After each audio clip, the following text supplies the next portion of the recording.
जो लोग आज हमारे साथ इस गहन चर्चा में जुड़े हैं, जरा एक पल के लिए एक स्थिति की कल्पना करें। एक ही टेस्ट मैच चल रहा है। पहली पारी में 269 रन और फिर दूसरी पारी में 161 रन।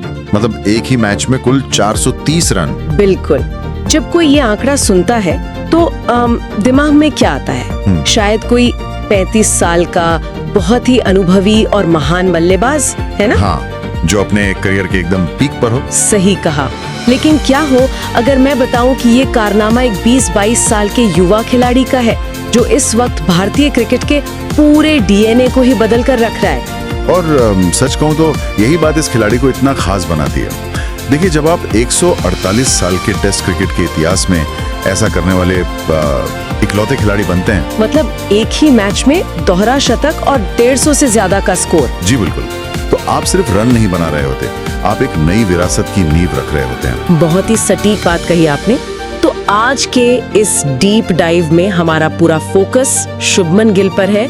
क्या वो वाकई भारतीय क्रिकेट के भविष्य है? और इस सवाल का जवाब ढूंढने के लिए हमारी मेज पर आज ढेरों स्रोत मौजूद हैं। हाँ, हमारे पास मैच की विस्तृत रिपोर्ट्स हैं, उनके करियर के बारीक आंकड़े, कप्तानी के रिकॉर्ड्स, चोट और रिहैब की पूरी टाइमलाइन और यहाँ तक कि बीसीसीआई नमन अवार्ड्स की ताजा जानकारी भी है। हमारा मकसद आज सिर्फ इन आंकड़ों को एक एक करके पढ़ना नहीं है। बिल्कुल नहीं। हम ये डिकोड करेंगे कि जब ये युवा बल्लेबाज क्रीज पर होता है तो असल में पर्दे के पीछे क्या चल रहा होता है, उनकी तकनीक, उनकी मानसिकता और वो खामियां भी जो अक्सर इन बड़े स्कोर्स की चमक के पीछे छिप जाती है। एकदम सही। तो चलिए इस विस्तृत विश्लेषण की शुरुआत करते हैं और सीधे जनवरी 2023 के उस पल में चलते हैं जिसने पूरी दुनिया को रुकने पर मजबूर कर दिया। न्यूजीलैंड के खिलाफ वो ऐतिहासिक वनडे मैच।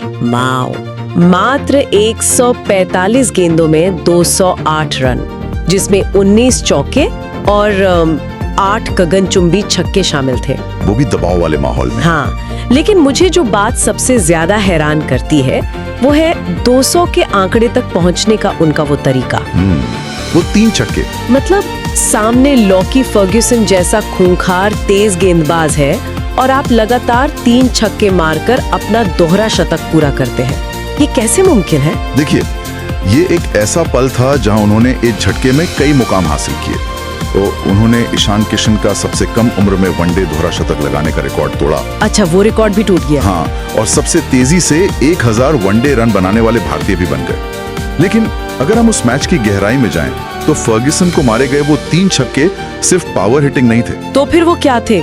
मतलब क्या वो सिर्फ निडरता थी या कुछ और? निडरता से ज्यादा वो गेम अवेयरनेस, यानी खेल की परिस्थिति की समझ का एक चरम स्तर था। वो कैसे?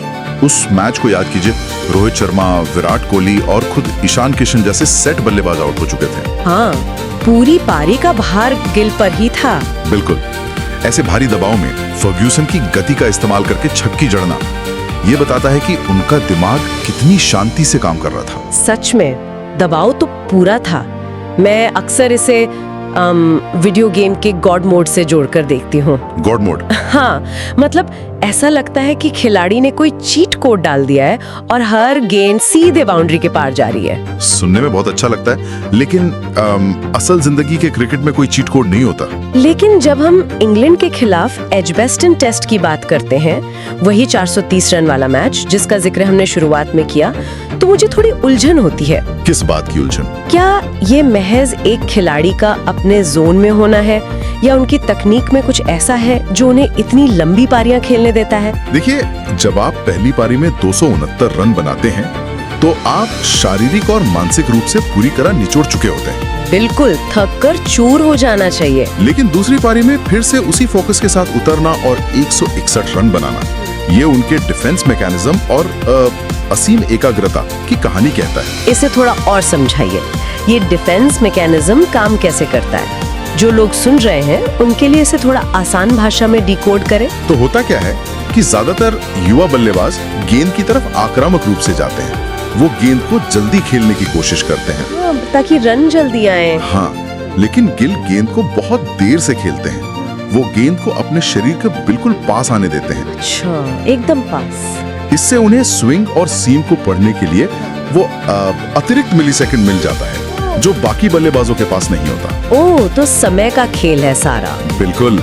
और यही उनकी तकनीक का सबसे मजबूत हिस्सा है। सफेद गेंद से लाल गेंद तक का ये जो सफर है, ये वाकई बहुत दिलचस्प है, क्योंकि जब मैं उनके ओवरऑल आंकड़े देखती हूँ तो एक अजीब सा कॉन्ट्रास्ट नजर आता है। आंकड़ों में कॉन्ट्रास्ट? हाँ, एक तरफ वो टेस्ट क्रिकेट में 40 मैचों में 42.43 की औसत से 2843 रन बनाते हैं, जो लाल गेंद की खेल में उनकी स्थिरता दिखाता है। बिल्कुल। और दूसरी तरफ वनडे में उनका औसत 56.36 है, जो कि बहुत ही शानदार है। लेकिन फिर T20 आता है और अचानक अंतर्राष्ट्रीय स्तर पर उनकी स्ट्राइक रेट 140.44 हो जाती है। और आईपीएल को तो भूलिए मत। वही तो, आईपीएल में तो उन्होंने 118 मैचों में 138.72 की स्ट्राइक रेट से 3866 रन बना दिए। और यही वो कंट्रास्ट है जो उन्हें आधुनिक क्रिकेट की सबसे मूल्यवान संपत्ति बनाता है। लेकिन ये होता कैसे है? मतलब क्या ये शारीरिक रूप से ज्यादा थका देने वाला नहीं है? थकाने वाला तो है ही।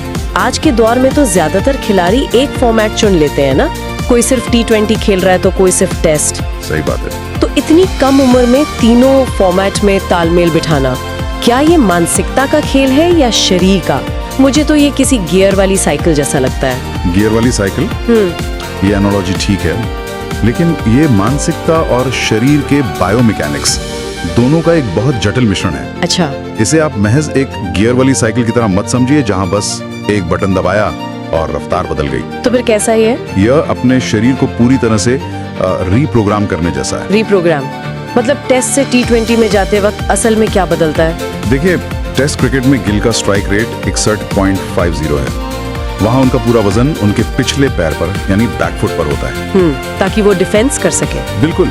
उनका बल्ला पकड़ने का तरीका सख्त होता है ताकि वो घंटों तक गेंद को सिर्फ डिफेंड कर सके। और T20 में? जब वो T20 में आते हैं और 140 से ज्यादा की स्ट्राइक रेट से खेलते हैं तो उनकी ग्रिप थोड़ी बदल जाती है। अरे वाह, ग्रिप भी बदल जाती है। हाँ, और उनका बैट स्विंग गोल्फ के खिलाड़ी की तरह लंबा और उन्मुक्त हो जाता है। ओह, तभी इतने छक्के लगते हैं। यही जो शारीरिक और मानसिक स्विच है, टेस्ट के धीरज से लेकर T20 के आक्रमण तक, यही अनुकूलन क्षमता उन्हें इतना खास बनाती है। ये तकनीकी बातें वाकई बहुत कुछ साफ कर देती हैं कि वो इतने रन कैसे बना रहे हैं। जी। लेकिन जब हम इस निरंतरता और हर फॉर्मेट में ढल जाने की बात करते हैं तो हमारे स्रोतों में एक और खिलाड़ी का जिक्र बार बार आता है। मैं समझ रहा हूँ आप किसकी बात करने वाली हैं। विराट कोहली। बिल्कुल। सच कहूँ तो इन दोनों के करियर के बीच की जो समानताएं हैं वे इतनी डरावनी हैं कि कभी-कभी मुझे लगता है कि मैं कोई टाइम ट्रैवल या पुनर्जन्म वाली फिल्म देख रही हूँ। हाँ, क्रिकेट के हलकों में इन समानताओं पर काफी चर्चा होती है और कुछ आंकड़े तो वाकई चौंकाने वाले हैं। जो लोग हमें सुन रहे हैं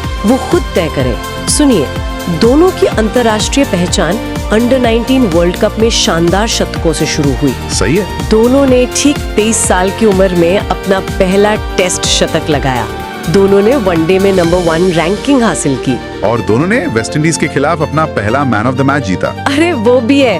और अपने करियर के चौथे मैच में पहला वनडे अर्धशतक और बांग्लादेश के खिलाफ नाबाद रहकर पहला अंतर्राष्ट्रीय शतक। ये सब बिल्कुल एक जैसा है। और अगर ये काफी नहीं है तो 17वें अंतर्राष्ट्रीय शतक तक पहुंचने के लिए दोनों ने बिल्कुल एक समान ठीक 139 पारियां ली। ये आंकड़े सुनने में तो किसी लिखी हुई हॉलीवुड स्क्रिप्ट जैसे लगते हैं। और रुकिए, आईपीएल 2023 का वो आंकड़ा तो मैं भूल ही गई। कौन सा वाला? दोनों ने अपने अपने घरेलू मैदान पर शतक लगाया और उस शतक में दोनों का स्कोर कार्ड बिल्कुल एक जैसा था। अच्छा, वो 101 रन वाला? हाँ, ठीक 101 रन, 13 चौके और महज 1 छक्का। ये सच में डरावना इत्तेफाक है। और इसके अलावा टेस्ट कप्तानी में भी दोनों ने कप्तान के रूप में 250 से ज्यादा का स्कोर किया और इंग्लैंड में जीत दर्ज की। तो आपका सवाल क्या है? मेरा आपसे सीधा सवाल है, क्या ये सिर्फ कुछ डरावने इत्तेफाक है या फिर क्या भारतीय क्रिकेट का जो सिस्टम है वो जानबूझकर महान खिलाड़ियों को एक ही तरह के सांचे में गढ़ रहा है? इसे सांचा कहना शायद पूरी तरह सही नहीं होगा, लेकिन ये कोई इत्तेफाक भी नहीं है। तो फिर क्या है? ये दरअसल उस सिस्टम का परिणाम है जो पिछले 1 दशक में विकसित हुआ है। किस तरह का सिस्टम? देखिए, विराट कोहली ने फिटनेस, डाइट और मानसिक दृढ़ता का जो ब्लूप्रिंट तैयार किया था, बीसीसीआई ने उसे अंडर 19 स्तर से ही अपनी व्यवस्था में गहराई से लागू कर दिया है। मतलब गिल अनजाने में उसी ब्लूप्रिंट का पालन कर रहे हैं। बिल्कुल। जब एक युवा खिलाड़ी 16 साल की उम्र से ही वैसी ही सख्त डाइट फॉलो कर रहा है, उसी तरह के मेंटल कंडीशनिंग कैंप से गुजर रहा है और उसी दबाव में रन चेस करना सीख रहा है जो कोहली ने स्थापित किया था, तो नतीजे भी वैसे ही होंगे। एकदम। तो उनके करियर के माइलस्टोन स्वाभाविक उनसे मेल खाएंगे। ये किस्मत नहीं है, ये आधुनिक स्पोर्ट्स साइंस और सिस्टमैटिक ट्रेनिंग का नतीजा है। लेकिन मैं यहाँ थोड़ा असहमत हूँ। बताइए क्यों? आंकड़े भले ही एक जैसे हों, लेकिन क्या उनका खेलने का तरीका सच में एक जैसा है? क्या हम महज आंकड़ों के आधार पर दो अलग इंसानों को एक ही बता सकते हैं? ये एक बहुत ही शानदार बात कही आपने, और यही सबसे बड़ा अंतर है। अच्छा? उनके करियर के ग्राफ एक जैसे दिखते हैं, लेकिन उनकी तकनीक बिल्कुल अलग है। कैसे? देखिए, कोहली कलाई के खिलाड़ी हैं, यानी रिस्ट प्लेयर, जो फील्डर्स के बीच गैप्स ढूंढते हैं। उनका बॉटम हैंड बहुत मजबूत है। और गिल? जबकि गिल के पास एक अपराइट स्टांस है। वो बहुत सीधे खड़े होते हैं, जो उन्हें तेज गेंदबाजों के खिलाफ अतिरिक्त समय देता है। ओह, तो दोनों का स्टाइल अलग है। हाँ, वे दोनों एक ही मंजिल पे पहुंच रहे हैं, लेकिन उनका रास्ता बिल्कुल अलग है। ये बहुत दिलचस्प है कि मंजिल एक है लेकिन रास्ता अलग। जी। लेकिन मुझे लगता है कि गिल का ये रास्ता अब थोड़ा पथरीला होता जा रहा है। आप कप्तानी के दबाव की बात कर रही हैं। हाँ, क्योंकि कोहली की तरह ही गिल को भी बहुत कम उम्र में कप्तानी की एक भारी जिम्मेदारी दे दी गई है। ये तो है। फिलहाल वो भारत के टेस्ट और वनडे कप्तान है और T20 में सूर्य कुमार यादव के उप कप्तान है, और IPL में भी वो गुजरात टाइटंस की कमान संभाल रहे हैं। और इतिहास गवाह है कि कप्तानी का ताज अपने साथ बहुत बड़ा दबाव लेकर आता है। सोने के मुकुट जैसा, जो देखने में खूबसूरत है लेकिन बहुत भारी होता है। बिल्कुल सही एनालॉजी है। अगर हम उनके कप्तानी के आंकड़ों पर नजर डालें तो तस्वीर थोड़ी धुंधली है। आंकड़े मिले जुले हैं। T20 में वो सफल है, 5 में से 4 मैच जीते, यानी 80% जीत, जो कि बहुत अच्छा है। टेस्ट में 8 मैचों में 4 जीत के साथ 50% पर है। लेकिन वनडे में वो संघर्ष कर रहे हैं, जहां 6 मैचों में उन्होंने सिर्फ 2 मैच जीते हैं। मतलब महज 33% सफलता। हाँ, और IPL 2024 तो गुजरात टाइटंस के इतिहास का सबसे खराब सीजन रहा। हालांकि अगले सीजन में उन्होंने सुधार किया और ओवरऑल 51.85% का आंकड़ा छुआ। ये कप्तानी का वो पहलू है जो सीधे तौर पर खिलाड़ी की फिटनेस और मानसिकता दोनों पर भारी पड़ता है। इसी बात पे मैं आ रही थी। कप्तानी का ये मानसिक दबाव और तीनों फॉर्मेट खेलने का शारीरिक तनाव अब साफ दिखने लगा है। आप उस हालिया चोट की बात कर रही हैं ना? जी हाँ। स्रोतों के अनुसार दक्षिण अफ्रीका के खिलाफ ईडन गार्डन्स में पहले टेस्ट के दौरान एक स्वीप शॉट खेलते हुए उनकी गर्दन में गंभीर चोट लग गई। वो काफी डरावना पल था। अभी सेंटर ऑफ एक्सीलेंस यानी COE में उनका रिहैब चल रहा है। 5 दिसंबर 2025 को उनका अंतिम रिटर्न टू प्ले टेस्ट होना है, जो तय करेगा कि वो 9 दिसंबर से शुरू होने वाली दक्षिण अफ्रीका T20 सीरीज खेलेंगे या नहीं। ये टेस्ट उनके करियर का एक अहम मोड़ होगा। मुझे ये कप्तानी किसी प्रेशर कुकर जैसी लगती है। क्या इतनी कम उम्र में इतना बोझ डालना सही है? ये सवाल तो उठता ही है।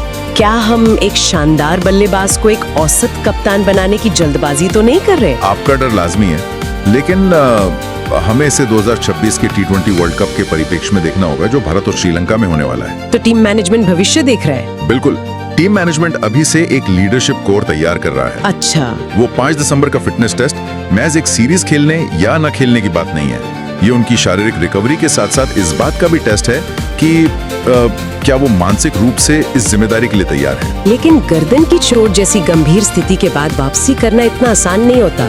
इसमें मन में एक डर बैठ जाता है। आसान बिल्कुल नहीं होता, लेकिन महान खिलाड़ी इसी तरह बनते हैं। वो कैसे? हमारे स्रोतों में ही हार्दिक पांड्या की वापसी का एक बहुत अच्छा संदर्भ है। हाँ बिल्कुल। हार्दिक ने भी एक लंबी चोट के बाद सैयद मुश्ताक अली ट्रॉफी में जबरदस्त वापसी की। वो कमाल की वापसी थी। गिल को भी ये समझना होगा कि चोटें करियर का अंत नहीं है, वे महज स्पीड बम्प्स हैं। स्पीड बम्प्स सही शब्द है। अगर वो इस रिहैब से मजबूत होकर निकलते हैं तो ये कप्तानी का दबाव उन्हें तोड़ेगा नहीं, बल्कि एक बेहतर लीडर बनाएगा। खैर, स्पीड बम्प्स की बात निकली है तो चलिए उनके करियर के सबसे बड़े स्पीड बम्प पर चर्चा करते हैं। वो क्या है? ये एक ऐसी तकनीकी कमजोरी है जो उनके महान बनने के रास्ते में एक बहुत बड़ी दीवार बन सकती है। आप सेना देशों में उनके प्रदर्शन की बात कर रही हैं? बिल्कुल। हमने शुरुआत में एजबस्टन के उनके शानदार 430 रनों की बात की थी, लेकिन सच ये है कि ओवरऑल विदेशी पिचों पर उनका रिकॉर्ड चिंताजनक है। हाँ, सेना देशों यानी साउथ अफ्रीका, इंग्लैंड, न्यूजीलैंड और ऑस्ट्रेलिया। जी हाँ, उनके आंकड़े एशिया में 41.68 और भारत में 42.03 के शानदार औसत पर है, जो कि घर घर शेर वाली स्थिति दिखाता है। वही तो मैं कहने वाली थी, घर का शेर। 2020 में ऑस्ट्रेलिया में बॉक्सिंग डे टेस्ट से उनकी शुरुआत भी किसी सपने जैसी थी, जहां उन्होंने 45, 35 और 91 रन बनाए। हाँ, उस सीरीज में उनका औसत 51.80 का था। लेकिन उसके बाद ग्राफ एकदम से नीचे गिर गया।